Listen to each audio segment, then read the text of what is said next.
नमस्कार दोस्तों। तो भाई जैसा कि आप सभी जानते हैं कि चंडीगढ़ जेबीटी 2023 की वैकेंसीज आ चुकी हैं। तो कितनी वैकेंसीज हैं, क्या एग्जाम का पैटर्न रहेगा, कहां से आपको कैसे तैयारी करनी है, ये सभी बातें आज हम डिस्कस करेंगे। और स्पेशली जो मैथ्स सेक्शन आपका 30 मार्क्स का आएगा, उसे कैसे तैयार करना है, क्योंकि मैं मैथ्स का टीचर हूं तो आपको बताऊंगा कि क्वेश्चन का डिफिकल्टी लेवल कैसा आएगा, क्या सिलेबस पढ़ना है, कहां से तैयारी करनी है। तो इन सभी बातों के बारे में आज हम डिस्कस करेंगे। तो क्लास को एंड तक जरूर देखिएगा। हम प्रीवियस ईयर क्वेश्चन भी डिस्कस करेंगे, ठीक है, और क्या सिलेबस पढ़ना है ये सभी आपको मैं बताऊंगा आज की इस क्लास में। तो सबसे पहले एक बार जो वैकेंसीज हैं वो देख लेते हैं कि कितनी है किस पर्टिकुलर कैटेगरी के लिए। तो यहाँ पे चंडीगढ़ जेबीटी, जिसको आप प्राइमरी टीचर भी बोलते हैं, इसमें आपको फर्स्ट टू फिफ्थ क्लास के बच्चों को पढ़ाना होता है। तो यहाँ पे चंडीगढ़ एडमिनिस्ट्रेशन की टोटल 293 पोस्ट हैं, जिसमें से जर्नल की 149 है, ओबीसी की 56, एससी की 59 और इकोनॉमिक वीकर सेक्शन की टोटल 29 पोस्ट हैं। ठीक है, ये तो आपकी पोस्ट की डिटेल हो गई। अब इस एग्जाम का पैटर्न क्या रहेगा उसके बारे में बात करते हैं। तो इस एग्जाम में टोटल 150 क्वेश्चन पूछे जाएंगे और इसका जो टाइम रहेगा वो 2.5 घंटे का रहेगा। अपना जैसे हरियाणा में एस्टेट होता है वैसा ही ये भी पेपर है, यहां पर भी वही 150 क्वेश्चन 2.5 घंटे का टाइम है। और क्या क्या सेक्शन यहां पर आएंगे ये सभी यहां पर मेंशन है, आप लोगों को कॉपी पेन लेके नोट करने की जरूरत नहीं है। ये सभी मैं इसकी जो पीडीएफ है वो अपने टेलीग्राम चैनल पे डाल दूंगा, आप उसे ज्वाइन कर लीजिएगा और उसका जो लिंक है वो आपको इस वीडियो के डिस्क्रिप्शन में मिल जाएगा। ठीक है, तो ये सभी सेक्शन इसमें आएंगे। तो मैथ्स की बात करते हैं। तो ये जो 3rd नंबर पर आप देख रहे हैं, अर्थमेटिकल एंड न्यूमेरिकल एबिलिटी, ये 15 क्वेश्चन यहां से आपके रहेंगे। और इसके अंदर क्या कवर होता है, जो आपका जर्नल कंपटीशन का मैथ होता है। जैसे अगर आप एचएसएससी का कोई एग्जाम दिया हो, सीईटी वगैरह का एग्जाम दिया हो, तो उसमें जो जर्नल मैथ आता है, जैसे कि नंबर सिस्टम हो गया, आपका एलसीएम एचसीएफ हो गया, रेशियो प्रोपोर्शन हो गया, एवरेज हो गया, profit loss, percentage, time speed and distance, time and work, ये सभी चैप्टर्स, ये आपको पीडीएफ की फॉर्म में दिखाऊंगा मैं अभी। ये सभी चैप्टर्स आपके आते हैं हमारे अर्थमेटिकल एंड न्यूमेरिकल एबिलिटी के अंदर। तो 15 क्वेश्चन यहां से आपके आएंगे। इसके अलावा ये जो 9 नंबर पे आप देख रहे हैं मैथमेटिक्स, यहां पर फिर से आपके 15 क्वेश्चन आएंगे। और ये जो आपका पोर्शन रहेगा, इसमें जो आपका मैथ्स रहेगा, आप देखिए यहां पर स्टार लगाया हुआ है। ये स्टार क्यों लगाया हुआ है, यहां पे बताया है कि ये जो मैथ्स रहेगा वो आपका 10th लेवल तक का रहेगा और जिसमें थोड़ा सा एडवांस मैथ आएगा। क्या टॉपिक होंगे वो अभी मैं आगे बात करूंगा उनके बारे में। ये सभी आपको इस सेकंड वाले के अंदर कवर करना है।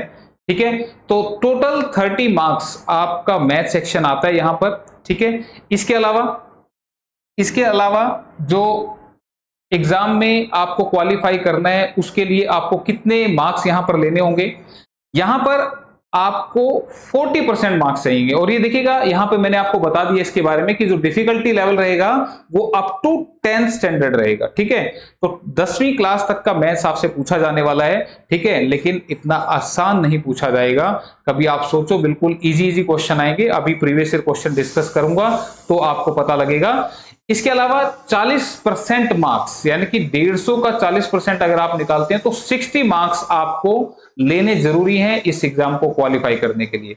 जबकि अपना जो एस्टेट होता है उसमें 90 मार्क्स वाला स्टूडेंट जो है वो क्वालिफाई करता है। ठीक है, तो ये यहां पे डिफरेंस है। इसके अलावा यहां पर नेगेटिव मार्किंग, आप देखिएगा नेगेटिव मार्किंग भी यहां पर है, जबकि एस्टेट में कोई नेगेटिव मार्किंग नहीं होती है। ठीक है, यहां पे 0.25 मार्क्स आपके हर गलत आंसर के कटने वाले हैं। तो इस चीज का ध्यान रखना है कि आप ऐसे ही नहीं कि सारे क्वेश्चनों पे मार्क कर दें। ठीक है, उसका आपका जो है वो 0.25 का लॉस होगा उसमें। और जो क्वेश्चन पेपर रहेगा भाई वो बाइलिंगुअल रहेगा, इंग्लिश और हिंदी दोनों मीडियम में। ठीक है, तो भाई ये तो हो गई कितनी वैकेंसीज हैं, क्या सिलेबस है, इन सभी चीजों के बारे में। अब हम एक बार बात कर लेते हैं कि जो तैयारी करनी है वो कैसे करनी है। तो भाई उसके लिए आपको सबसे पहले तो जो 10th की मैथ की बुक है वहां से आपको क्वेश्चन देखने को मिलेंगे। ठीक है, और जो जर्नल कंपटीशन की बुक है वहां से भी आपको क्वेश्चन देखने को मिलेंगे। ठीक, तो वो सिलेबस मैं एक बार बाद में सारे टॉपिक दिखाऊंगा आपको। फिलहाल एक बार मैं ना चाहता हूं कि क्वेश्चंस का डिफिकल्टी लेवल देख लिया जाए, ताकि आपको ये ना लगे कि सर ने यार ये बता तो दिया लेकिन क्वेश्चन किस लेवल के आएंगे, कैसे आएंगे। तो एक बार इसके बारे में बात कर लेते हैं। तो प्रीवियस ईयर क्वेश्चन जो 2022 में हमारा इसका चंडीगढ़ एडमिनिस्ट्रेशन का हुआ था, उसके बारे में हम बात करेंगे। क्वेश्चन देखते हैं, 15 क्वेश्चन और 15 टोटल 30 क्वेश्चन हम डिस्कस करेंगे। आज की क्लास में तो सारे नहीं हो पाएंगे, लेकिन क्लास आपकी आती रहेंगी, हम इनको डिस्कस करते रहेंगे। और इसके अलावा एक चीज हो, देखो ये जो क्लास है, मैं इनसे आपकी हेल्प करना चाह रहा हूं कि आप अपने एग्जाम को क्रैक करें और आप बताएं कि किस एग्जाम की आप तैयारी कर रहे हैं, ताकि उस एग्जाम से रिलेटेड कंटेंट मैं आप लोगों के लिए लाता रहूं। ठीक है, तो फिलहाल शुरू करते हैं क्लास को। तो क्वेश्चन फर्स्ट प्रीवियस ईयर का आपके सामने आ चुका है। For any positive integer n, n cube minus n is, कह रहे हैं कि n क्यूब माइनस n जो है वो किससे डिवाइड होगा। ठीक है, तो ध्यान दीजिएगा, अगर ऐसा क्वेश्चन आता है, एक बात और, मैं क्वेश्चन को एग्जाम में कैसे हैंडल करना है ये भी बताऊंगा, और इसके साथ साथ क्लास को ध्यान से सुनना। एक क्वेश्चन होगा लेकिन मैं उस क्वेश्चन से जुड़ी कई बातें बताऊंगा, जिससे आपके और क्वेश्चन भी जो है वो तैयार हो जाएंगे। मान लो मैंने क्वेश्चन करवाए क्लास में 10, लेकिन मैं उसके साथ 20 से 25 बातें ऐसी बताऊंगा एक्स्ट्रा, जिससे आपको एक्स्ट्रा क्वेश्चन से बेनिफिट होने वाला है। ठीक है, तो अगर ये क्वेश्चन आ जाता है तो ये बिल्कुल आसान क्वेश्चन है कि n क्यूब माइनस n हमेशा किससे डिवाइड होगा। तो n क्यूब माइनस n, जब भी ऐसा क्वेश्चन आए भाई, तो ऐसे क्वेश्चन में आपने जस्ट n की वैल्यूज को पुट करके देखना है। और n की वैल्यूज को क्या पुट करके देखना है, 1 2 3 4 और इस तरह से। ठीक है, आपको खुद ब खुद आंसर मिल जाएगा। जैसे फॉर एग्जांपल मैंने n को 1 पुट किया, तो 1 का क्यूब यानी कि 1 की 3 टाइम मल्टीप्लाई, 1 इंटू 1 इंटू 1 कितना होगा 1। तो 1 माइनस 1 कितना है 0। अब देखो भाई 0 तो यहाँ पे कहीं ऑप्शन में दिखाई नहीं दे रहा, कहीं भी ऑप्शन में नहीं है, तो इससे आंसर मुझे नहीं मिला, कोई बात नहीं, 2 को रखते हैं। अगर n को मैं 2 पुट करता हूं तो 2 का क्यूब माइनस 2, और 2 का क्यूब का मतलब क्या, ऐसे मत कर देना 2 इंटू 3, नहीं ये गलत हो जाएगा। 2 के क्यूब का मतलब 2 की 3 टाइम मल्टीप्लाई, तो 2 दूनी 4 दूनी 8, तो टोटल बनेगा 8। तो 8 माइनस 2 कितना बना 6। ठीक है, कितना आया 6। एक काम और करते हैं, एक और रख के देखते हैं। n को अगर मैं 3 पुट करूंगा तो 3 का क्यूब माइनस 3, तो 3 का क्यूब कितना बनता है 3 इंटू 3 इंटू 3, तो 3 3 जा 9, 3 जा 27, तो 27 माइनस 3, तो यहां पर कितना आ रहा है 24। तो आप देखें यहां पे n की वैल्यू पुट करने के बाद मेरे पास ये जो नंबर आ रहे हैं, ये नंबर हमारे 6 से पूरे पूरे डिवाइड हो जा रहे हैं। इसलिए इस क्वेश्चन का जो आंसर बनेगा ऑप्शन नंबर डी बनेगा। बिल्कुल इजी क्वेश्चन था। ठीक है, तो आंसर क्या बना, ऑप्शन नंबर डी। अब ये तो हो गई इस क्वेश्चन को करने के तरीके की बात, लेकिन इसका कंसेप्ट क्या है उसके बारे में भी थोड़ा समझा देता हूं। देखो यहां पे ये जो n क्यूब माइनस n लिखा हुआ है, अगर मैं इसको थोड़ा सा सिंप्लीफाई करूं तो इन दोनों में हमारा n कॉमन आ जाता है, n कॉमन आ जाता है, तो बचेगा क्या, this is n square minus 1। ठीक है भाई, अगर n कॉमन ले लूंगा तो अंदर बचेगा n स्क्वायर माइनस 1, जिसे मैं फर्दर लिख सकता हूं a square minus b square की फॉर्म में। a square minus b square, ये आपकी एक आइडेंटिटी होती है, a square minus b square, जो कि होती है a प्लस b और a माइनस b के बराबर।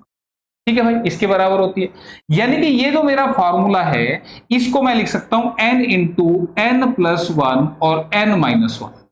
ठीक है भाई, ऐसे लिख सकते हैं, क्योंकि ये फॉर्मूला बन गया n स्क्वायर माइनस 1 स्क्वायर, यानी कि a square minus b square का। और यहां से ये जो तीन चीजें आपको दिखाई दे रही हैं भाई, तो इनको सीक्वेंस में लिखूं तो इनको मैं ऐसे भी लिख सकता हूं कि n माइनस 1 फिर n और फिर n प्लस 1। ठीक है, तो ये है बेसिक कंसेप्ट यहां पर। अब आपको लगेगा कि यार यहां पे क्या कंसेप्ट आया, तो यहां से कंसेप्ट ये आया भाई कि जब भी कोई 3 नंबर सीक्वेंस के आ जाए, कैसे, देखो सपोज करो कि मेरा n जो है वो 4 है, अगर n 4 है तो n माइनस 1 क्या बनेगा, वो 3 बनेगा। ठीक है भाई, n माइनस 1 3 बनेगा और n प्लस 1 क्या बनेगा 5 बनेगा। भाई n की वैल्यू 4 है। ठीक है, तो मैंने कहा कि ये 3 नंबर लगातार आ रहे हैं, तो ध्यान रखिएगा जब भी 3 नंबर लगातार आते हैं तो उसमें एक 2 और एक 3 ये दोनों आते हैं।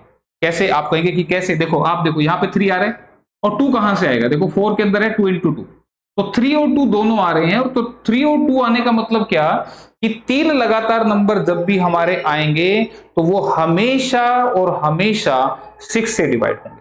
ठीक है, आप कोई भी नंबर लिख के देख लो। आपने लिखा 5 6 7, तो आप देखो 6 के अंदर क्या है, 2 भी और 3 भी है, तो देखो 2 और 3 आए ना। फिर देखो कोई नंबर लिखें 7 8 9, तो 7 8 9 देखेंगे तो 2 इंटू 2 इंटू 2, ये तो 8 हो गया, और 9 क्या है, 3 इंटू 3। तो जब भी 3 लगातार नंबर आपके मन में जो भी नंबर आए 3 लगातार लिख के देखना, उनमें 2 और 3 फैक्टर मिलेंगे, यानी कि उनको तोड़ेंगे तो उसमें 2 और 3 आपको दिखाई देगा। इसका मतलब वो नंबर हमेशा ही 2 और 3 से डिवाइड होंगे। अब आंसर में 6 ही क्यों लिखा, कुछ बच्चों के मन में आ रहा होगा भाई 6 ही क्यों लिखा, इससे बड़ा क्यों नहीं लिखा।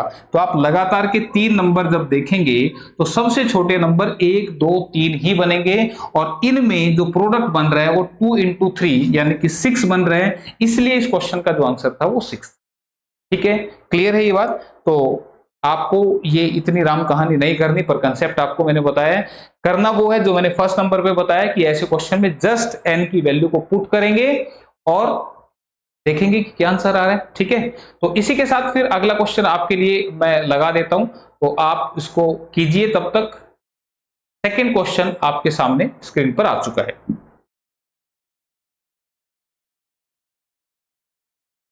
और ये पीडीएफ आपको टेलीग्राम ग्रुप में मिल जाएगी। ठीक है, तो आप इसको जरूर चेक कीजिएगा। क्वेश्चन क्या है कि if one of the roots of 4x square minus 3x plus k is 1, then value of k is. ये आपका 10th का क्वेश्चन है, पॉलिनोमियल चैप्टर, क्वाड्रेटिक इक्वेशन का, सॉरी क्वाड्रेटिक इक्वेशन का ये क्वेश्चन है। क्वेश्चन है कि 4x square minus 3x plus k, इसका एक रूट जो है वो 1 है। अब ये भाई रूट क्या चीज होती है, जिसे हिंदी में मूल बोलते हैं। तो भाई देखो मैं सिंपल से वर्ड्स में बताऊंगा कि यहां पे जब आप इस क्वाड्रेटिक इक्वेशन, द्विघात समीकरण क्या होता है जिसमें x की पावर 2 होती है, ठीक है, वो क्वाड्रेटिक इक्वेशन होती है।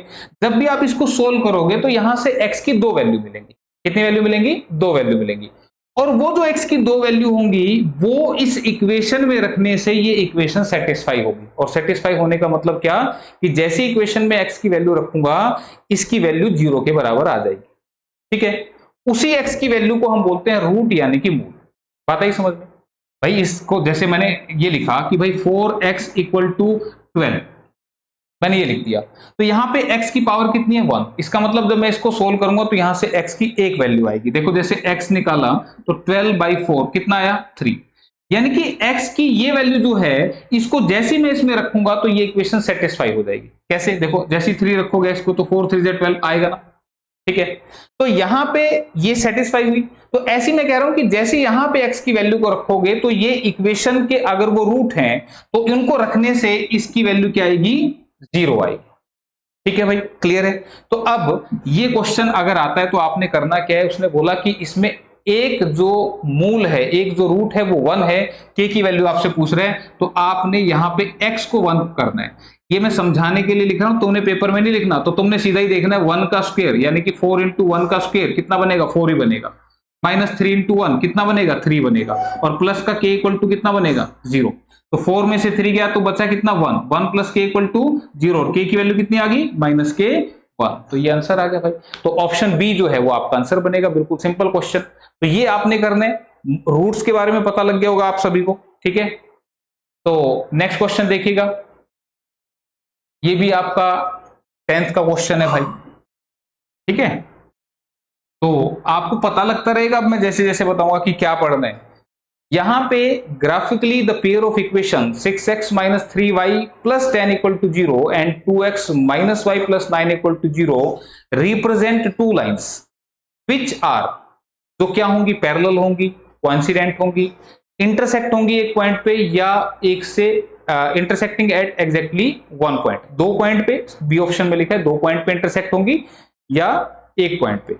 देखो भाई, ये जो इक्वेशन आपको दिखाई दे रही है ये है एक लीनियर इक्वेशन 2 वेरिएबल के अंदर। मैंने क्या बोला, ये एक इक्वेशन है जिसमें 2 वेरिएबल है। देखो एक x है और एक y है, तो this is a linear equation in 2 variable. तो जब भी हम लीनियर इक्वेशन का ग्राफ बनाते हैं तो वो कैसा आता है, एक स्ट्रेट लाइन आता है।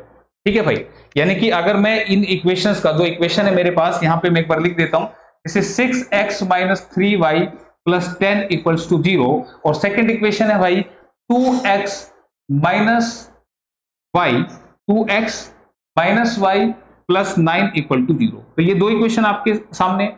तो अगर मैं जब इनका ग्राफ बनाऊंगा तो ये जो ग्राफ बनेगा तो इस ग्राफ में क्या क्या सिचुएशन हो सकती है, तो तीन सिचुएशन यहां पर हो सकती है, सिर्फ तीन सिचुएशन। ध्यान दीजिएगा, क्वेश्चन तो इतनी देर का नहीं है, लेकिन मैंने आपको कहा था कि मैं एक क्वेश्चन के साथ साथ एक्स्ट्रा क्वेश्चन भी आपको सिखाऊंगा, ठीक है।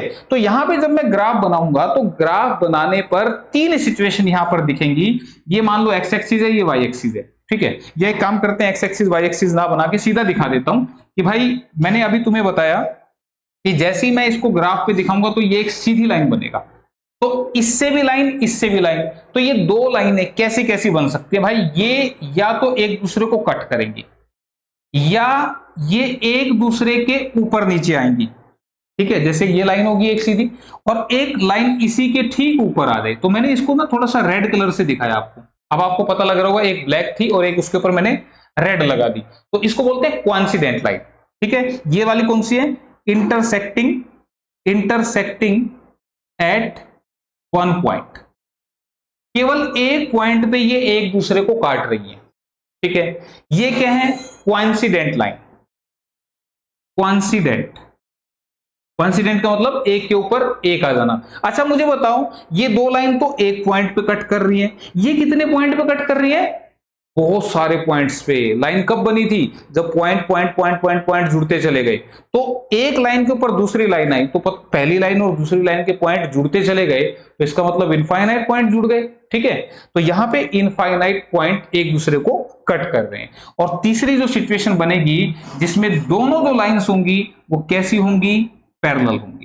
कैसी होंगी, पैरेलल यानी कि समांतर होंगी। तो जब हम इन दो लीनियर इक्वेशंस का ग्राफ बनाएंगे तो इनमें से कोई एक सिचुएशन बनेगी, ठीक है।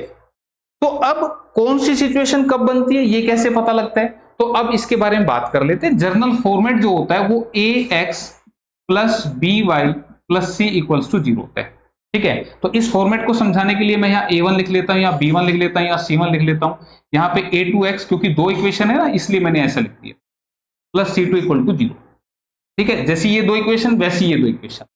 तो भाई ये कब बनेंगी, तो इसके लिए आप याद रखना, अगर a1 by a2 is not equal to b1 by b2 हो, अगर a1 by a2 not equal to b1 by b2 हो तो हमारी लाइन कैसी बनेगी, intersecting at one point. Clear है भाई, ठीक है।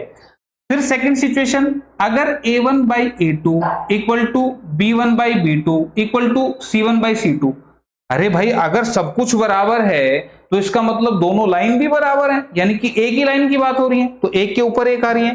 तो कोइंसिडेंट लाइन कब बनेगी, जब a1 by a2 b1 by b2 c1 by c2 आपस में इक्वल हो जाएंगे, ठीक है। और पैरेलल कब आएंगी, जब a1 by a2 equal to b1 by b2 is not equal to c1 by c2 हो जाए, तब इस सिचुएशन में हमारी लाइंस कैसी होगी, पैरेलल।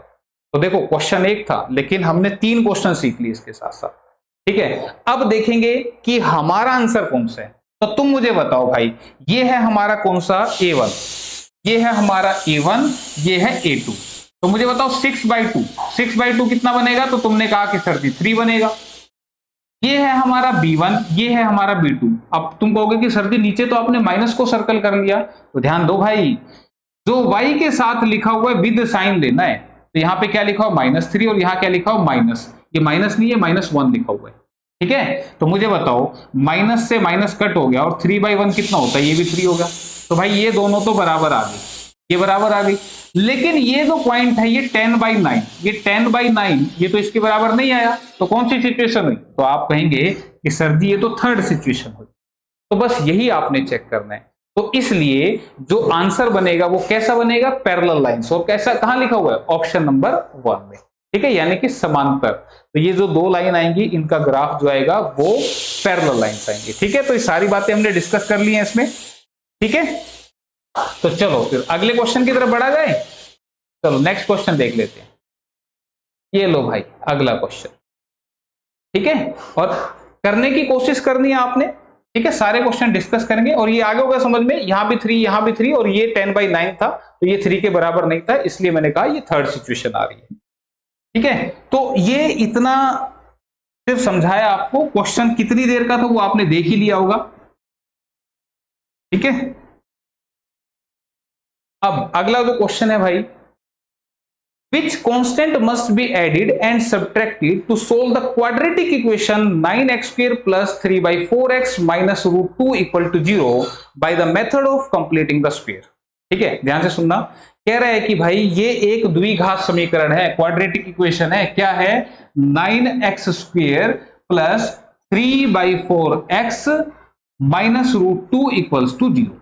कह रहा है इसमें मैं क्या ऐड कर दूं या माइनस कर दूं कि ये पूरा एक परफेक्ट स्क्वायर बन जाए। ठीक है, तो अब भाई इस क्वेश्चन को करने का तरीका सुन लो कैसे आएगा। अगेन क्वेश्चन जो है वो आपकी 10th की बुक में से है, क्वाड्रेटिक इक्वेशन वाला चैप्टर है। ठीक है, तो अब इसको कैसे करना होता है, तो सबसे पहले तुम देखो एक्स स्क्वायर के साथ जो लिखा हुआ है, क्या वो परफेक्ट स्क्वायर लिखा हुआ है? बिल्कुल लिखा हुआ है भाई। परफेक्ट स्क्वायर का मतलब क्या होता है? जैसे मैंने कहा 25 है, 25 क्या है? एक परफेक्ट स्क्वायर नंबर है। 25 को मैं 5 का स्क्वायर लिख सकता हूं ना भाई। तो ये एक परफेक्ट स्क्वायर नंबर है, पूर्ण वर्ग संख्या है, हिंदी में बोलते हैं। ठीक है, मीडियम की तो कोई दिक्कत नहीं है भाई, बाइलिंगुअल है क्वेश्चन, और पीडीएफ भी आपको सारी मिल जाएंगी। टेलीग्राम चैनल बताया भी था मैंने, डिस्क्रिप्शन में लिंक दे रखा है। ठीक है, तो यहां पे ये ऐसे लिख सकते हैं। तो आपने देखना कि क्या इसको मैं ऐसे लिख सकता हूं, तो बिल्कुल भाई 3x स्क्वायर लिख सकते हैं इसको। तो अब आपने क्या करना है, यहां पे सुनना, अब परफेक्ट स्क्वायर बनाने के लिए क्या करना है। सबसे पहले तो आप देखो यहां पे x के साथ प्लस का लगा, इसका मतलब ये प्लस का बनेगा। ठीक है, x के साथ यहां पे प्लस का है तो ये प्लस का यहां बनेगा। तो इसमें क्या ऐड करना है? ठीक, क्या ऐड करना है, तो उसके लिए आपने क्या याद रखना है कि जो भी x का कोफिशिएंट है, ध्यान से सुनते रहना, जो भी x का कोफिशिएंट है, कोफिशिएंट का मतलब मैं इसकी बात कर रहा हूं भाई, जो भी x के साथ लिखा है वो कितना लिखा है? 3/4 लिखा है, 3/4 लिखा है। उसको डिवाइड करना है एक्स स्क्वायर के कोफिशिएंट। इसका कोफिशिएंट 9 से नहीं डिवाइड करना। जब ये परफेक्ट स्क्वायर बन गया, ये कितना बना? 3x का होल स्क्वायर। तो इस x के साथ जो आया इससे करना है डिवाइड। इससे क्या करना है? डिवाइड। और इसका हाफ, इसका क्या करना है? हाफ। और इसका करना है स्क्वायर। यही आपको ऐड करना पड़ेगा। क्या बात समझ में? मैंने क्या बोला, फिर से सुनिएगा इस बात को। यहां पे क्या ऐड करना है मैं इस बारे में बात करने वाला हूं। तो यहां पे जो भी x के साथ लिखा हुआ है, क्या लिखा हुआ था? 3/4, उसको डिवाइड करना है, जो परफेक्ट स्क्वायर बनेगा, इसका जो परफेक्ट स्क्वायर बनेगा 3x स्क्वायर, तो इसमें x के साथ जो लिखा है इससे डिवाइड करना है। ठीक है, फिर ये जो भी आएगा इसका आधा कर देना। ठीक है, इसका क्या कर देना? आधा। ठीक है, ये आधा किया है। यहां पे अगर अच्छा नहीं लग रहा आधा आपको, तो इसी के साथ यहां पे आधा भी लिख देना। ये क्या हो गया? इसका आधा हो गया। और जब आधा कर देंगे तो फिर इसका पूरे का स्क्वायर करके इसमें ऐड करना पड़ेगा। तो 3 से कटा 3, ये बन गया 1/8 का होल स्क्वायर, और ये बन गया 1/64, और ये आ गया आपका आंसर। कितना आ गया? 1/64। कहां लिखा हुआ है? ऑप्शन नंबर बी में लिखा हुआ है। ठीक है, आई बात समझ में? मुश्किल लग रहा है क्या क्वेश्चन? बिल्कुल इजी है। तो अब इतनी बात अगर आपको समझ में आ गई, तो थोड़ा सा ये भी बता देता हूं कि अब इसको सोल्व कैसे करते हैं। ठीक है, ये समझ में आ गया होगा अच्छे से। नहीं समझ में आया तो दोबारा से एक बार देख लेना मैंने कैसे बताया। इसको सोल्व कैसे करते हैं, देखो इस -√2 को उधर ले जाओ, उधर ले जाएंगे तो क्या बनेगा? प्लस का √2, ये बनेगा। ठीक है, मैंने कहा इसमें ऐड क्या करना है? 1/8 का होल स्क्वायर। क्या ऐड करना है? 1/8 का होल स्क्वायर, ये लिखा है यहां पे। और प्लस में क्या बनेगा? 2 इंटू में a इंटू में b। भाई ये क्या बन गया? ये एक आइडेंटिटी बन गई। कौन सा फॉर्मूला बना है? ये a प्लस बी का होल स्क्वायर। क्या होता है ये? This is a square plus में b स्क्वायर प्लस में 2ab। ठीक है, ठीक है, ये बन गया a स्क्वायर, ये बन गया प्लस में b स्क्वायर प्लस में 2 इंटू a यानी कि 3x इंटू b यानी कि 1/8। ठीक है, तो भाई इधर ऐड किया है तो इधर भी ऐड करना है। ध्यान रखना, ऐसा नहीं कि इधर इधर ऐड कर दिया फिर तो हिसाब गड़बड़ा जाएगा। तो भाई ये चीज राइट में भी ऐड करेंगे। ठीक है, ऐसा करने से कोई फर्क नहीं पड़ेगा भाई, ले 10 रुपए तू ले ले, 10 रुपए तू ले ले, हिसाब बराबर करो। ठीक है, तो ये इस तरीके से अब जो इसका अगला स्टेप बनेगा वो बनेगा 3x प्लस 1/8 का होल स्क्वायर। ये बन जाता है, ये वो परफेक्ट स्क्वायर बनाना चाह रहा था। ठीक है, तो फिलहाल सोल्व तो करना ही नहीं है, जस्ट उसने ये पूछा था कि इसमें क्या ऐड करना पड़ेगा। अगर सोल्व करना पड़ेगा तो ये परफेक्ट स्क्वायर किसका बना ये मैंने आपको दिखा दिया। ठीक है, इसको सोल्व करेंगे, सोल्व करने के बाद यहां से x की वैल्यू निकालनी होगी। ठीक है, वो आपका आंसर बनेगा। तो फिलहाल मैं यही छोड़ रहा हूं क्योंकि क्वेश्चन में जो पूछा था वो मैंने आपको बता दिया कैसे करना है। ध्यान से करना, ठीक है, मुश्किल नहीं है। इसी के साथ बढ़ते हैं अगले क्वेश्चन की तरफ। नेक्स्ट क्वेश्चन आपका ऑप्शन बी आंसर है भाई, ठीक है। नेक्स्ट क्वेश्चन, ये आ गया आपका अगला क्वेश्चन, ठीक है।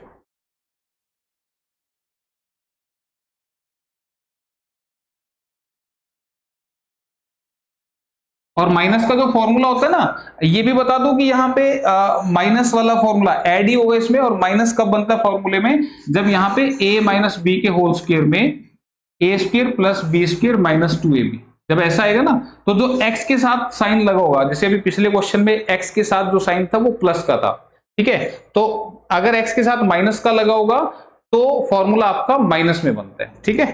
कोई नहीं, टेंशन मत लो, जब करेंगे इन चीजों को डिटेल में तब बात करेंगे इस बारे में। तो फिलहाल अगला क्वेश्चन कह रहा है कि two APs have the same common difference, the first term of one of these is equal to -1 and that of the other is -8, then the difference between their fourth term is. तो आपको बता दें भाई, ये AP series again chapter number 5 class 10th, ठीक है, वहां से ये क्वेश्चन आपसे पूछा गया है, ठीक है। और वहां पे उन्होंने स्टार लगाया था ना, स्टार लगा के स्पेशली बोला था कि ये जो 15 क्वेश्चन ये आएंगे, ये कहां से आएंगे, 10th की मैथ की बुक में से। तो आपको पता लग रहा होगा कि क्या पढ़ना है, 10वीं की मैथ की बुक पढ़नी है, ठीक है, क्लियर। तो यहाँ पे दो एपी सीरीज दे रखी है, अर्थमेटिक प्रोग्रेशन समांतर श्रेणी दे रखी है, जिनके पहले पद आपको दिए हुए हैं। तो आपको बता दें एपी सीरीज की जो nth टर्म होती है, nth term, this is a plus n-1 into में d, ये आपकी nth टर्म होती है। tn जो यहां पर है, दिस इज nth टर्म, जिसको आप बोल सकते हैं लास्ट टर्म, ठीक है, जिसको आप बोल सकते हैं हिंदी में अंतिम पद, ठीक है। ये फॉर्मूला है आपका, ठीक। ए होता है आपका फर्स्ट टर्म, जो एपी सीरीज का पहला पद होता है, फर्स्ट टर्म, इसको बोलते हैं हम पहला पद, ठीक है। उसके बाद एन जो होती है, this is number of terms, this is number of terms यानी कि पदों की संख्या, और जो डी होता है, दिस इज कॉमन डिफरेंस। तो क्या होती है एपी सीरीज, जिसमें दो टर्म्स के बीच का जो अंतर होता है, ठीक है, सार्व अंतर, जो दो टर्म्स के बीच का डिफरेंस होता है वो सेम होता है, वो हमारी होती है एपी सीरीज, ठीक है। तो फिलहाल मैं जस्ट बात करने वाला हूं कि यहाँ पे फोर्थ टर्म की बात हो रही है, तो सीखो फोर्थ टर्म कैसे लिखेंगे। जैसे अगर मैं एन को 4 रख दूं, अगर मैं n को 4 रख दूंगा तो फोर्थ टर्म क्या बनेगा, this is a plus 4 - 1 into में d, this is a plus 3d। तो भाई ये समझाने के लिए था, करने के लिए क्या है, जो भी आपसे टर्म पूछे, अगर पूछे पहला टर्म क्या होगा तो आपने जवाब देना है a होगा, फर्स्ट टर्म क्या होगा a, कोई पूछे सेकंड टर्म क्या होगा तो जवाब देना है a प्लस d, बोले थर्ड टर्म क्या होगा तो जवाब देना है a प्लस 2d, ठीक है। फोर्थ टर्म क्या होगा a प्लस 3d। तो ध्यान रखना, आगे की जितनी भी टर्म मैं बोल रहा हूं, अगर मैं 10वीं टर्म बोल रहा हूं तो d को मुझे एक कम करके बताना है।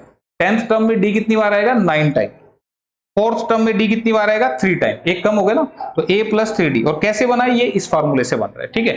तो अब यहां पे बात करते हैं, कह रहा है कि जो दोनों सीरीज हैं एपी सीरीज, उनके जो टर्म्स हैं फोर्थ टर्म, मान लो पहले वाली एपी सीरीज की फोर्थ टर्म ये है और दूसरे वाली एपी सीरीज की फोर्थ टर्म है स्मॉल t, t4, ठीक है। इनके चौथे पद के बीच का जो डिफरेंस है वो हमसे पूछना चाह रहा है। क्या ये बात समझ में आई कि क्वेश्चन में पूछा गया है। अब दोनों का जो डी है, जो दोनों का डिफरेंस है दोनों एपी सीरीज का, वो क्या है, सेम है। दोनों के जो डिफरेंस है वो क्या है, सेम है, ठीक है। तो अब मुझे बताओ, पहली एपी सीरीज का फोर्थ टर्म कैसे लिखना है, इससे लिखना है, this is a plus 3d।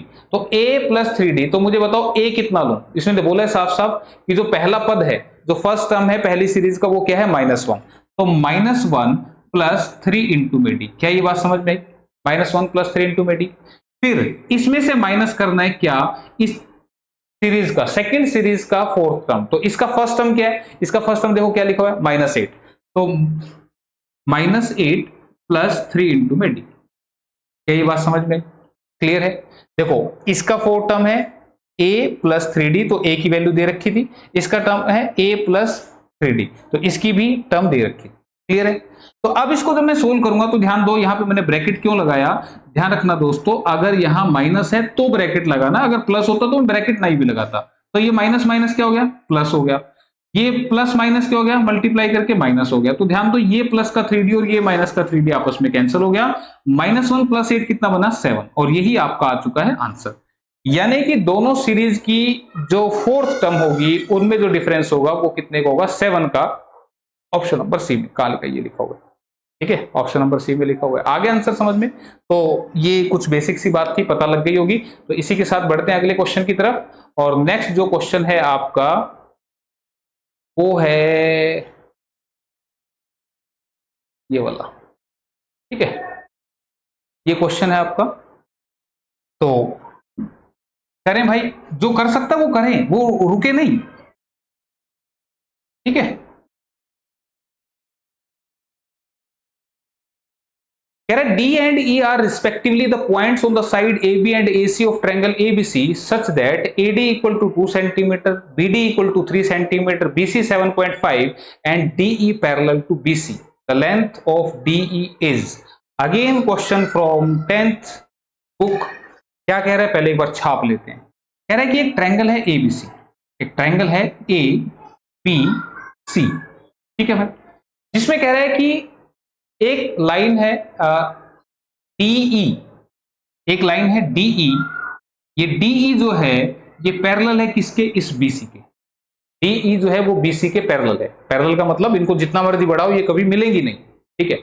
तो कह रहा है कि इसमें AD जो है वो 2 सेंटीमीटर, A से D जो है वो 2 सेंटीमीटर है, B से D ये 3 सेंटीमीटर है। उसके बाद BC जो है वो 7.5 सेंटीमीटर है। और यहां पे पूछ रहे हैं DE की लंबाई कितनी होगी, ये आपसे पूछ रहे हैं, तो इसको मैंने x ले लिया। अब देखो यहाँ पे कंसेप्ट क्या लागू हो रहा है। देखो जो चीज दी है वो सब इस्तेमाल होंगी। क्वेश्चन है तो कुछ भी नहीं, लेकिन थोड़ा सा कंसेप्ट आपको बता देता हूं। क्वेश्चन अभी तक जितने बड़े छोटे छोटे क्वेश्चन थे, टाइम क्यों लग रहा है, क्योंकि मैं कंसेप्ट समझा रहा हूं, ठीक है। आप देखो यहाँ पे ये दोनों लाइन पैरेलल हैं, तो अगर दो लाइन पैरेलल होती है, ये कंसेप्ट है कि दो लाइन पैरेलल है और उनको एक तिरछी लाइन, जिसको ट्रांसवर्सल लाइन बोलते हैं, अगर ये कट करती है तो जितना एंगल यहां बनेगा उतना ही एंगल यहां भी बनेगा। ये एंगल और ये एंगल सेम होता है, क्यों, क्योंकि ये होते हैं कोरस्पॉन्डिंग, CORRESPONDING, कोरस्पॉन्डिंग एंगल्स, जिसको हिंदी में बोलते हैं संगत कोण। भाई जैसी संगत इसकी, ये पैरेलल लाइन के ऊपर है, वैसी संगत इसकी, ये भी पैरेलल लाइन के ऊपर है, ठीक है। जितना एंगल ये होगा, ये ब्लैक चल रहा नहीं, रेड है भाई, ये जितना ये होगा उतना ही ये भी होगा, यानी कि जैसी संगत इसकी वैसी इसकी। सिमिलरली जितना एंगल ये होगा उतना ही ये भी होगा, और जितना एंगल ये होगा उतना ही ये भी होगा, ठीक है। तो ये कोरस्पॉन्डिंग एंगल्स है। तो हमें सारों का नहीं लेना, बस इसका जिक्र है, तो इसी के बारे में बात करते हैं कि यहां पे दो ट्रायंगल हैं। एक तो ट्रायंगल है ADE, ये छोटे वाली, और एक ट्रायंगल है ये बड़े वाली, ठीक है, ABC। तुम देखो ये वाला एंगल जो है वो दोनों ट्रायंगल्स में कॉमन है। इसमें ADE में भी आ रहा है और ABC में भी आ रहा है। क्यों भाई, आ रहे हैं ना दोनों में। ये जो एंगल है भाई ये इसके बराबर होगा, ये वाला एंगल इसके बराबर होगा। क्यों होगा, कोरस्पॉन्डिंग एंगल होगा, अभी बताया मैंने, ये कोरस्पॉन्डिंग एंगल है। तो भाई ये प्रॉपर्टी होती है कि अगर किसी ट्रायंगल के दो एंगल, ये छोटी के और बड़ी के, आपस में बराबर हो जाएं तो तीसरा एंगल भी बराबर होगा। कैसे, अगर ये है कोई एक छोटी ट्रायंगल, ये है कोई एक बड़ी ट्रायंगल, इसमें एक एंगल है 40 का, एक एंगल है 60 का, इसमें भी एक एंगल है 60 का और एक एंगल है 40 का, है कि नहीं है भाई। 60-40 इसमें भी है, 60-40 इसमें भी है। तो मुझे बताओ ये थर्ड एंगल कितना लिखूं। तुम कहोगे सर जी ये 60-40, तो फिर ये तो 80 बचा। क्यों, क्योंकि ट्रायंगल के तीनों एंगल का सम 180 होता है, ठीक है। तो भाई इसमें 60-40, तो इसमें भी तो 80 बचेगा। तो इसका मतलब ये मैंने कहा कि अगर किसी भी दो ट्रायंगल्स के दो एंगल बराबर हैं तो तीसरा ऑटोमेटिकली इक्वल होता है। बात आई समझ में, आ गई समझ में। तो इसका मतलब यहां पे ये दोनों ट्रायंगल कैसे हो गए, सिमिलर हो गए। कैसे हो गए, सिमिलर। यानी कि triangle ADE this is similar to triangle ABC, ठीक है। ये सिमिलरिटी का साइन है, दोनों सिमिलर है। तो अगर दो ट्रायंगल सिमिलर होते हैं तो क्या होता है, उनकी साइड का, कोरस्पॉन्डिंग साइड का रेशो जो होता है वो सेम होता है। कोरस्पॉन्डिंग का मतलब क्या, इस ट्रिपल के सामने कौन सी है, AD, तो AD। बड़ी की ट्रिपल के सामने कौन सी है, AB। इसका जो रेशो होगा वही सिंगल के सामने कौन सी है, DE, और यहां सिंगल के सामने बड़े में कौन सी है, BC। ये रेशियो आपस में सेम हो गए। इन दोनों ट्रायंगल्स की हाइट का रेशियो भी सेम होगा, इन दोनों ट्रायंगल्स के पैरामीटर का रेशियो भी सेम होगा, इन दोनों ट्रायंगल्स के मीडियन का रेशियो भी सेम होगा। तो भाई ये सारी बातें ट्रायंगल चैप्टर के अंदर आती हैं 10th क्लास के। ठीक है, तो बताया मैंने आपको क्या होता है। तो फिलहाल हम क्वेश्चन पे बात करते हैं कि यहाँ पे ट्रिपल के सामने कौन सी थी, ये वाली साइड, और बड़ी में ट्रिपल के सामने कौन सी थी, ये वाली। ठीक है, फिर सिंगल में छोटी के सामने थी ये वाली और बड़ी में छोटी के सामने थी ये वाली। तो जस्ट वैल्यू पुट कर दो। तो मुझे बताओ इसकी वैल्यू कितनी है, एडी की 2, एबी की वैल्यू कितनी है, 3 और 2 5। ठीक है, फिर डीई की वैल्यू कितनी है, x, और नीचे बीसी की वैल्यू कितनी है, 7.5। ध्यान रखना ऊपर सारी वैल्यू छोटी ट्रायंगल की रखी है, नीचे सारी वैल्यूज बड़ी ट्रायंगल की रखी है। तो ये सीक्वेंस ध्यान रखना है। अगर यहां ऊपर छोटी की रखी है तो इधर भी छोटी की रखनी है, इधर बड़ी की रखी है तो नीचे बड़ी की रखनी है। बस ये बात याद रखना, नहीं तो गलत हो जाएगा। ठीक है, अब इसको सोल्व करेंगे। तो सोल्व करेंगे तो देखो भाई काटने का तरीका सुन लो क्या, क्रॉस मल्टीप्लाई से सोल्व होंगे आपस में। 7.5 इंटू 2 करेंगे तो 7.5 दूनी कितने बनेंगे, 15, और 5 इंटू एक्स कितना बनेगा, 5x। क्लियर है यहाँ पे। ठीक है, तो यहां से मुझे बताओ x की वैल्यू कितनी आएगी। अब ये मत बोलना कि सर जी ये क्या हो रहा है, 7.5 दूनी 15 होते हैं और क्या होते हैं। तो x कितना बनेगा, 15/5, and answer becomes 3। Answer is 3। तो 3 यहाँ पे ऑप्शन नंबर आपको बी में दिखाई दे रहा होगा। This is answer option number B. Clear है, तो ये आपने करना था भाई। इसमें क्वेश्चन समझ में आ गया होगा मेरे ख्याल से। तो इसी के साथ बढ़ते हैं फिर अगले क्वेश्चन की तरफ, और अगला क्वेश्चन है आपका भाई ये वाला भाई। ठीक है, पढ़ो एक बार क्वेश्चन, देखो क्या है। क्वेश्चन में कह रहा है if the point P2,1 lies on the line segment joining points A4,2 and B8,4, then अगर एक पॉइंट P है जो एक लाइन सेगमेंट जिसके कोऑर्डिनेट्स दे रखे हैं उसको ये डिवाइड कर रहे हैं, तो पूछ रहे हैं इनमें से कौन सा रिलेशन जो है वो यहां पे ट्रू होने वाला है। ठीक है, अब आपको बता दें पहली बात तो ये क्वेश्चन है कहां से। अगेन क्वेश्चन जो है आपका 10th क्लास की बुक में से है, चैप्टर का नाम है कोऑर्डिनेट ज्योमेट्री। ठीक है भाई, क्लियर, पता लग गया कि कहां से क्या पढ़ना है। अब तक मैंने 10th ही बोला है। ठीक है, अब यहां पे ध्यान से सुनना, ये कैसे करना है। ये एक लाइन सेगमेंट है। लाइन सेगमेंट का मतलब एक लाइन बनाई है भाई मैंने सीधी। ठीक है, थोड़ी बहुत टेढ़ी हो जाए तो मैनेज कर लेना। ये लाइन में ए जो है इसके कोऑर्डिनेट है 4,2। 4,2 कोऑर्डिनेट्स का मतलब क्या कि जो इसका पॉइंट है उसकी लोकेशन क्या है। जैसे आप जिस लोकेलिटी में रहते हैं तो आपके घर की लोकेशन क्या है, तो वो कोऑर्डिनेट्स होते हैं भाई। इधर से इतनी दूर, इधर से इतनी दूर। ठीक है, तो वो यहां पे है। तो ये है पॉइंट बी, इसकी लोकेशन क्या है, दिस इज 8,4। 8,4 में ये x की वैल्यू देखो, जो स्टार्टिंग में लिखी होती है इसको बोलते हैं x, और जो पीछे होती है इसको बोलते हैं y। ठीक है, पहले x की वैल्यू, दूसरी फिर y की वैल्यू है।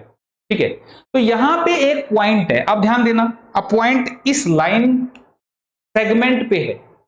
ये जो लाइन सेगमेंट है इनको वो पॉइंट यहां पे कहीं रखा हुआ है।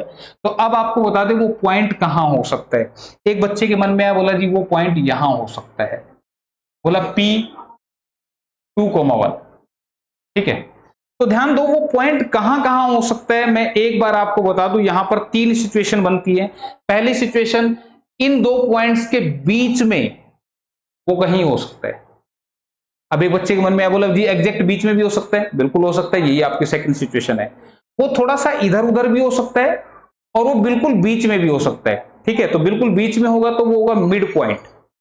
इधर उधर हुआ तो फिर वो थोड़ा सा इधर इधर उसको करके रख देंगे। और तीसरी सिचुएशन क्या, वो जरूरी नहीं है कि इन दोनों पॉइंट्स के बीच में होगा। क्या वो हो सकता है इसको मैं इधर बढ़ाऊं, जब मैं इस लाइन को इधर बढ़ाऊं तो हो सकता है वो पॉइंट यहां पे रखा हो, ऐसा भी तो हो सकता है।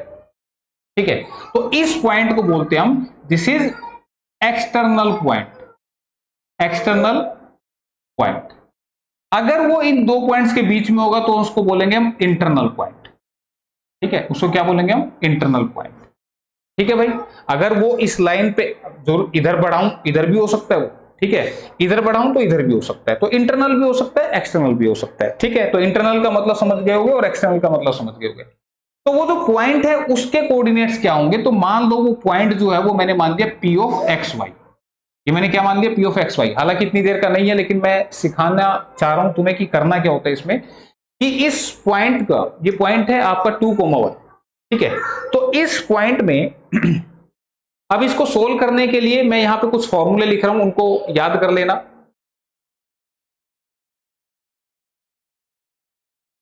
ये वाला पॉइंट हमारा जो है इसको हम बोल लेते हैं ax1 y1, इसको बोलते हैं हम bx2 y2, ठीक है, ठीक है, क्लियर है यहां तक बात। और ये जो पॉइंट है, अभी मैं इसको मिटा रहा हूं, बाद में लिखूंगा सारी बातें। ये पॉइंट जो है इसको डिवाइड कर रहा है m/n में, मतलब भाई इधर m हिस्से है और इधर n हिस्से है, तो यहां से इस पॉइंट के coordinate p of x y ये क्या बनेंगे, तो आप लिखेंगे m इंटू x2 प्लस में n इंटू x1 अपोन में m प्लस n, फिर कोमा लगा दो, फिर m into y2 plus n into y1 upon में m प्लस n। ठीक है भाई, सुनना ध्यान से, मैंने क्या कहा, मैंने कहा ये जो पॉइंट है, ये जो इसमें दिया हुआ था क्वेश्चन में, ये भाई इस लाइन पे इधर उधर भी हो सकता है, ठीक है। तो इस पॉइंट ने इस लाइन को कितने रेशियो में डिवाइड किया, इसको कैसे निकालेंगे, यानी कि इस पॉइंट के कोऑर्डिनेट कैसे निकालेंगे, pxy equal to m into x2 plus n into x1 upon में m प्लस n, ऐसे ही y के साथ करना है।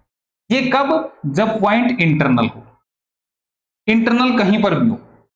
लेकिन मैंने कहा बच्चे के मन में आया था कि जी बिल्कुल मिड में होगा, तो अगर भाई बिल्कुल ये मिड में होगा, अगर ये बिल्कुल मिड पॉइंट होगा, तो भाई ये जो रेशियो होगा फिर वो mn नहीं होगा, फिर वो 1:1 होगा। क्यों भाई, इस पूरी लाइन के बिल्कुल मिड में है, तो जितना हिस्सा यहां होगा इतना हिस्सा वहां होगा। तो फिर अब ये फॉर्मूला क्या बनेगा, यानी कि अब जो कोऑर्डिनेट्स बनेंगे इस पॉइंट के, वो क्या बनेंगे, m की वैल्यू अब 1 रखनी है, तो 1 into x2 plus 1 into x1 upon में 1 प्लस 1, ये बनेगा ना। तो 1 इंटू x1 और x2 जब मल्टीप्लाई करेंगे तो यही रह जाएंगे ना, 1 के साथ मल्टीप्लाई करेंगे सेम ही रहेगा, इसके साथ मल्टीप्लाई करेंगे सेम ही रहेगा। तो ये थोड़ा सा अच्छा दिखे इसके लिए यहां पे इसको 1 लिख देते हैं, इसको 2, भाई सीधा सा हो गया ना। और 1 प्लस 1 क्या होता है 2। तो ये आपने याद रखना है कि अगर ये बिल्कुल एग्जैक्ट मिड पॉइंट है तो फिर कोऑर्डिनेट्स क्या बनेंगे आपके, x1 plus x2/2 y1 plus y2/2, यानी कि इन पहली वैल्यू को प्लस करके 2 से डिवाइड, इन पहली वैल्यू को प्लस करके 2 से डिवाइड, ठीक है। अब तीसरी बात, अगर ये पॉइंट, ये जो हमारा P पॉइंट है ना, जो इसको यहां पे कहीं पे क्या कर रहे हैं, टच कर रहे हैं, अगर ये एक्सटर्नल हुआ तो फिर क्या होगा, तो फिर भाई इतना होगा कि ये जो फॉर्मूला था ना, जो पहले नंबर पे मैंने लिखा था, इसमें ना माइनस का साइन लगा देना। किसका साइन लगाओगे, माइनस का, m into y2 minus n into y1 upon में m माइनस n। ये कब, जब ये एक्सटर्नल हुआ, कब होगा, जब ये एक्सटर्नल होगा। क्या ये बात समझ में आई? देखो भाई, ये मैंने समझा दिया आपको, और m और n कैसे होगा एक्सटर्नल पॉइंट में, ये भी आपको समझा देता हूं। अब ये इतनी रामगाथा क्यों समझानी पड़ रही है, तुम्हें लगेगा सर जी ये क्यों समझा रहे हो, अरे भाई इस क्वेश्चन का जो आंसर है वो इसी से आएगा। और कैसे आएगा, ये पॉइंट आपको मैंने बताए, बस एक ये लास्ट वाला समझा रहा हूं कि इसमें जो पोजीशन होती है वो कैसे होती है।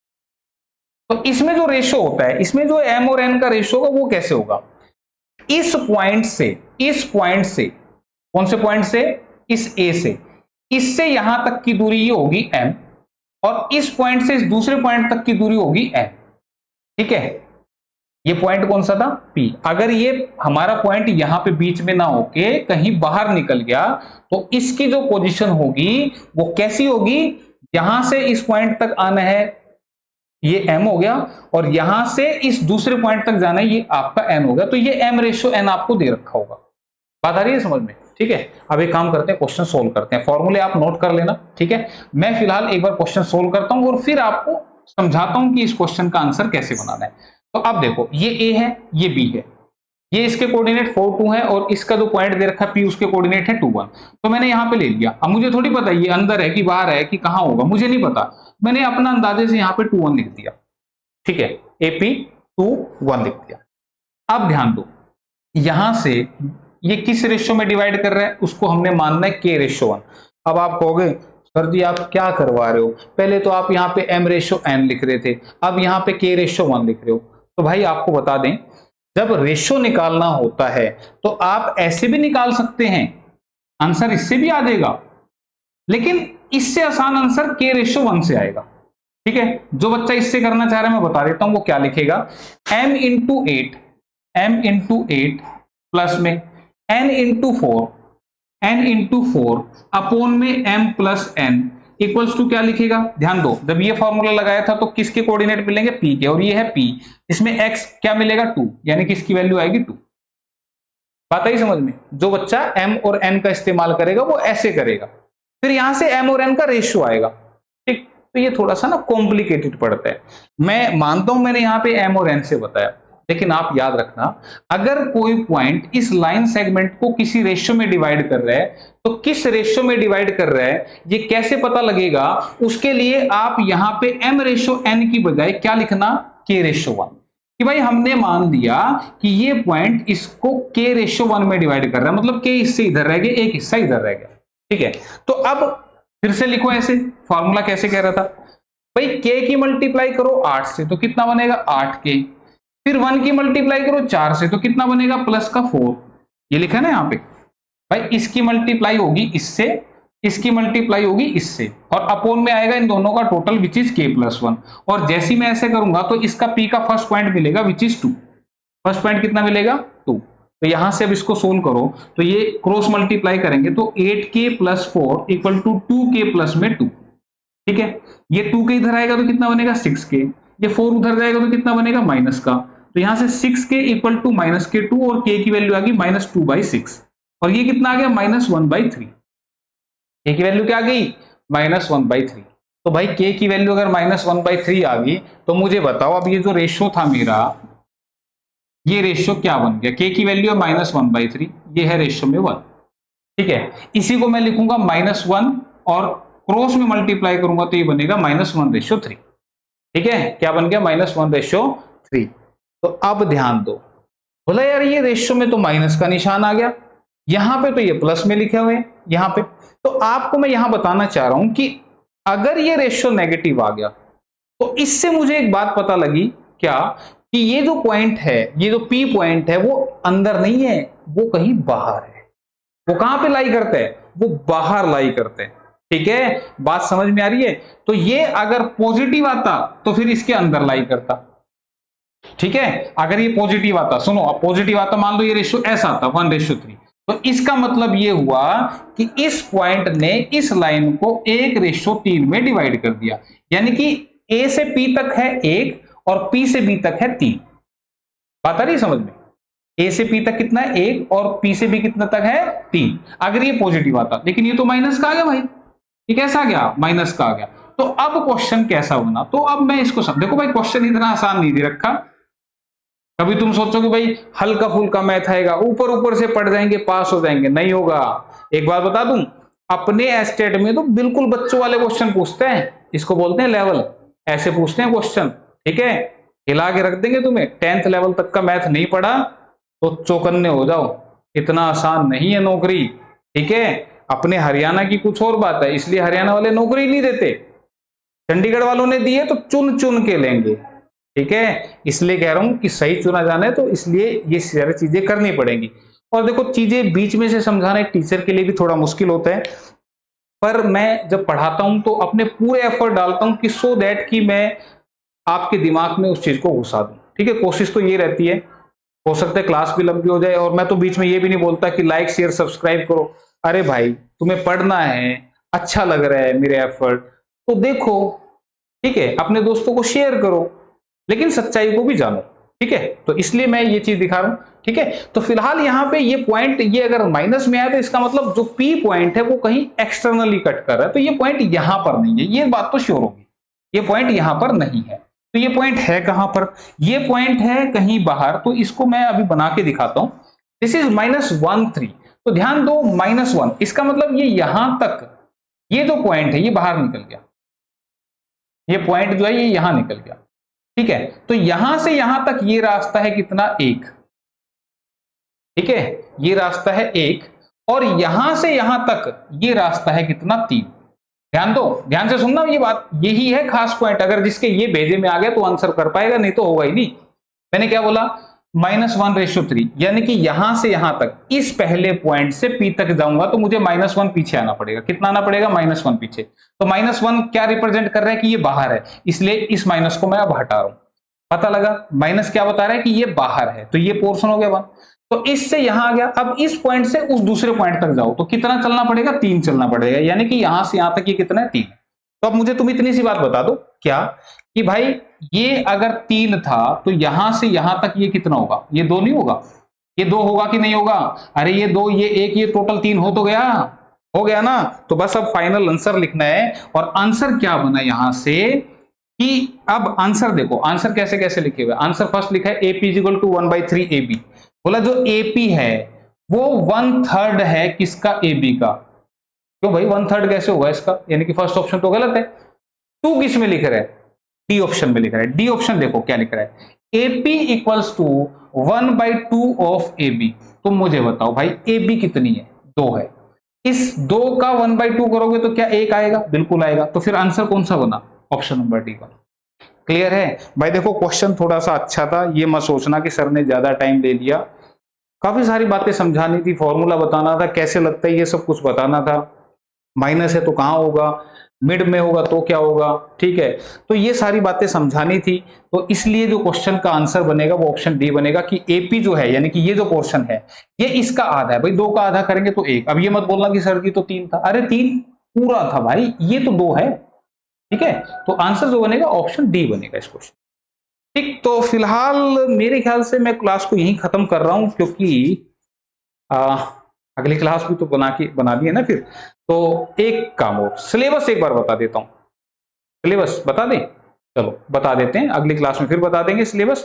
तो सिलेबस जो है आपका, क्या तैयारी करनी है, एक तो बात ये पता लग गई होगी कि 10th की बुक उठा लो और पढ़ दो। ठीक है, जो 15 क्वेश्चन आएंगे वो 10th की बुक में से आएंगे। ठीक है, अब बुक कौन सी पढ़े? या तो RS अग्रवाल पढ़ लो, ठीक है, RD शर्मा थोड़ी सी हैवी हो जाती है, RS अग्रवाल आपने 10th की बुक पढ़नी है, ठीक है, उसको पढ़ लो। ठीक, और इसके अलावा एनसीईआरटी पढ़ोगे, एनसीईआरटी पढ़ लेना, एनसीईआरटी में भी सारी चीजें मिलेंगी आपको। ठीक है, बस थोड़ा सा क्वेश्चन कम मिलते हैं एनसीईआरटी में, उसमें ज्यादा मिलेंगे। अब सिलेबस की एक बार बात कर लेता हूं भाई। सिलेबस सिलेबस तो भाई ये चंडीगढ़ पीआरटी का जो सिलेबस है उसके कुछ टॉपिक, इनको मिटा देते हैं एक बार।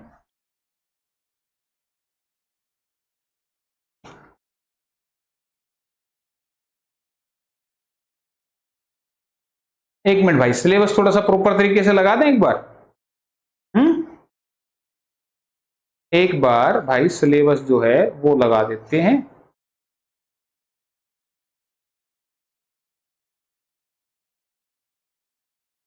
एक मिनट भाई, थोड़ा सा ना, तो भाई देखो ये है सिलेबस, थोड़ा सा बड़ा था, एडजस्ट करना पड़ा। ठीक है, सिलेबस आपके सामने आ चुका है, चंडीगढ़ जेबीटी पीआरटी मैथ का 2023 का सिलेबस है।